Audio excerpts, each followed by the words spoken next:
last time we took a look at the kinds of DLC that the original Resident Evil 2 could have gotten if DLC was a thing back then. So now it's time to do the same for its sequel, Resident Evil 3 Nemesis. By the way, if you're asking why not start this segment with the first Resident Evil game, well, that game did receive its own DLC over time. And that's because they kept re-releasing it and including more features while fixing certain issues along the way. And even every different version of the game had their own exclusive features. Watch this video to see all the exclusive content that each version of the original Resident Evil 1 had. So if the classic RE1 had its own DLC, it'd basically be all those extra features and add-ons included in one version, which would be amazing. Anyways, the first bit of DLC that the RE3 Nemesis game would surely be including would be an epilogue for Carlos Oliveira. For some reason, he did not receive one, even though characters like Hunk ended up getting one.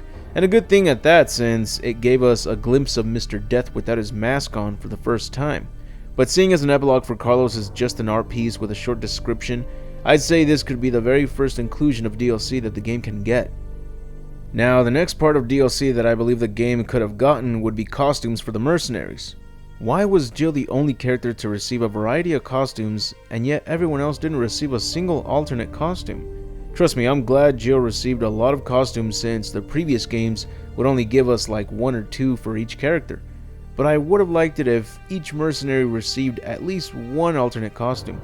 Maybe something that can give us an example of what they're like outside their job, similar to the mercenaries in The Predator.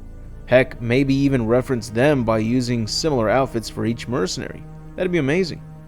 Next DLC could be something similar to the multiplayer mode for Resident Evil Deadly Silence. That's RE1 on the Nintendo DS.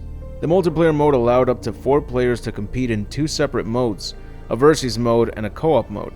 The versus mode has everyone competing to eliminate every enemy, and the one that does so first will be the winner, whereas the co-op mode lets you team up to eliminate all enemies. That's not so interesting, but what really disappointed was the lack of seeing the other players, as instead you would only see a transparent star. Also, I wish the versus mode meant that you had to take down the other players instead of having the winner be the player who eliminates all enemies first. So if the original RE3 had gotten a multiplayer mode, I think it'd be incredible if they went with these changes instead, right? It would also be fantastic if the next part of DLC would be if Carlos got his own story mode so we can see what an A and B scenario of the game would be like. Hopefully what I say here ends up being in the remake as well. But anyways, if you've seen the Monhua side story videos I've made based on Carlos and his comrades, you'll see that Carlos experienced a lot of things the moment he landed in Raccoon City. Things that happened off screen while the story concentrated on Jill. Resident Evil 3 may have been a great game on its own, but since RE1 and 2 gave us the option to play as 2 characters and see everything they had to go through from the start to the end, this is something we expected from RE3. But Jill was the only character we could play as, and we'd only get a chance to try out Carlos after she is unconscious, near the end. This is something that happened in Resident Evil 2, which gave us a chance to play as 2 other characters, that being Ada Wong and Sherry Birkin. RE2 gave us 4 characters to play as in the story mode, and RE3 only gave us 2 characters to play as in the story mode, so that felt like a wasted opportunity for us not to experience what Carlos went through from the start. So I think that if DLC was a thing back then, I don't see why Capcom couldn't give us a second version of Resident Evil 3 Nemesis. Maybe call it the director's cut. I mean, if the original Resident Evil 1 and 2 can have an upgraded release of the games, why not do the same for Resident Evil 3? This way, we'd get to see what both characters were doing. Maybe Carlos can switch off with one of his comrades for a short time during the story mode. Same with Jill.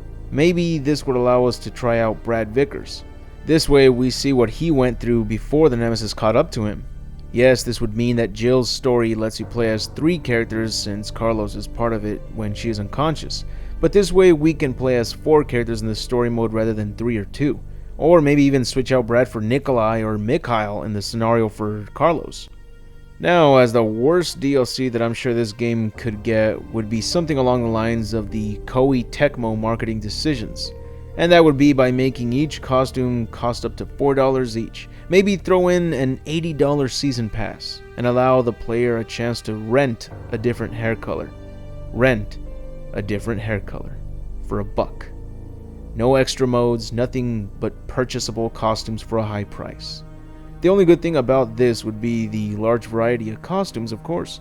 but not if it takes up to $1,000 to have all of them. But what do you think? Are there worse things than an overpriced DLC pack?